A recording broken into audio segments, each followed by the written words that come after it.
د نبی صلی الله علیه وسلم یو غلام دی حضرت سفینه نوم دی سفینه چې رباح نوم دی خپل او سفینه یو ځلې دشمنان نیولې او یا تلار ورکه شوې ده سفینه را روان دی چې پام کوي لار ته ورکړه مرګرین ته ورکړي د غر یو زناور راغی ازمره راغی سفینه له ازمری څخه خبرې شروع کړې وای انا غلام رسول الله صلی الله علیه وسلم زه د نبی علیہ السلام غلام یم او ما لار ورکه کړه مرګران ورک شوی ازمری لکه یو خو زولا او د حضرت سفینه نه مخکې روان شو او چې په غر کې وکړه زناور आवाज وکړ نو ازمره په هغه طرف باندې متوجه شغه طرف ته وګړم بیدا هغه زناور بلری لری لاړ او د حضرت سفینه نه مخکې تر دې پورې چې خپل مرګرو ته ورسېد عرض دا دوستانو کچیر ته من کې توحید په صحیح معنی کې راغی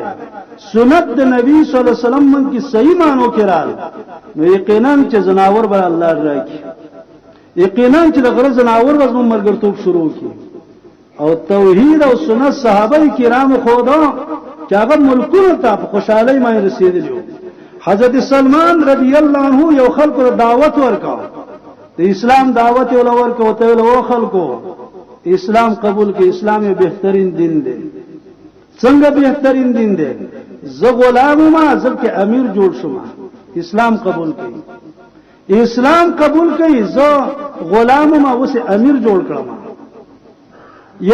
یو سره نبی صلی الله علیه وسلم تراغه وای مال غړي راکاو ډېر غړي راکاو دومره غړي ورکړي چې د دوه غرونو په منځ کې لزیدلې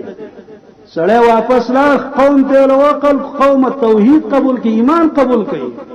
جناب رسول الله صلی الله علیه وسلم د پیغمبر دی چې هغه د ورکولونه د سره د یریږي چې مال بخلاش نو که اعزاز غواړي دغه دین قبول کی هغه د نبی صلی الله علیه وسلم مرګرو چې هغه د یمانی مشر نیول د یمامه مشر او پستنه پورې تور تړل نبی صلی الله علیه وسلم تراغه سومامه څنګه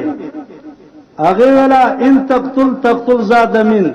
کزه دې ملکم از ما قصاص باندې خلق واخلي او که ژوندې دې پرې خودم ستاسو شکر ادا کما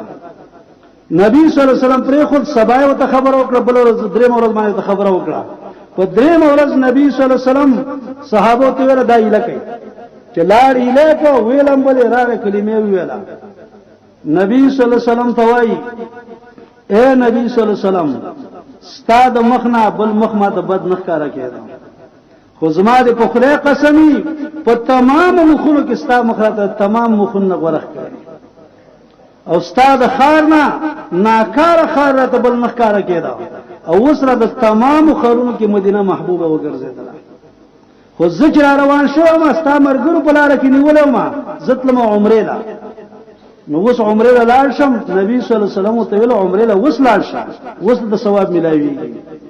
سره چې مشرکی په عمل ته ثواب نه ملایويږي چې توحید قبول کړي الله ته ثواب ملایويږي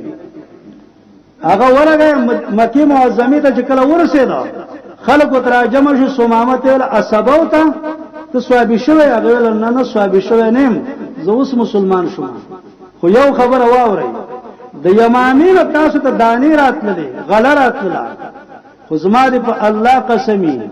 چې ترسو پوری په ختمانی د محمد رسول الله صلی الله علیه وسلم د خط موجود نه تاسو ته یو دانه زن را لګي